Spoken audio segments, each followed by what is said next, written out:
Hundreds of Indianapolis cars are taken from their rightful owners, and tonight 3 people are facing federal fraud charges. It was all part of what federal agents are calling a conspiracy to defraud banks. Call 6 investigator Stephen Dean gets to the bottom of exactly how the operation worked. Wouldn't it be great? You buy a brand new car and then you stop making payments on it, and then you get a brand new title sent to you that says you own the car outright anyway.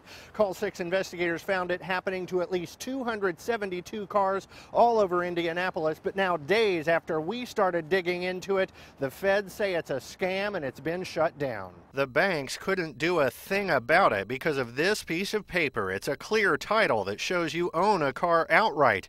And an Indianapolis business is now accused of helping hundreds of people get a hold of clear titles, even when they still owed money. It is a complicated scheme. Dennis Roseborough with Indiana's Bureau of Motor Vehicles says a worker at his agency is suspended, accused of helping the scammers to file bogus mechanics liens. Those liens are supposed to protect mechanics, allowing cars to be sold if repair bills aren't paid.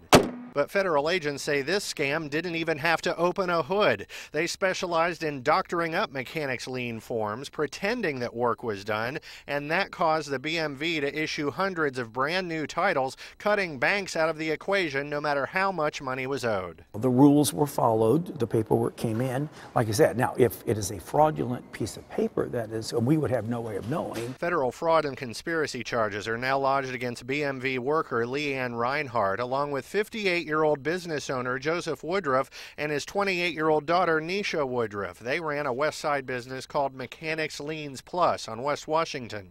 In court papers, federal prosecutors say the outfit would collect a fee from customers to draft up mechanics liens.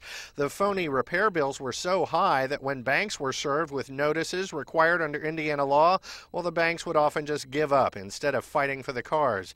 Then the mechanics lien business would get a brand new title from the BMV and then transfer that clean title back to their customer. Some of those customers may actually get to keep the cars since the banks have already written them off. Now, Secret Service agents have not arrested the BMV worker or the father-daughter team. They're getting notices to appear in federal court later this month. If they are found guilty, all 3 could go to federal prison. Stephen Dean, RTV6.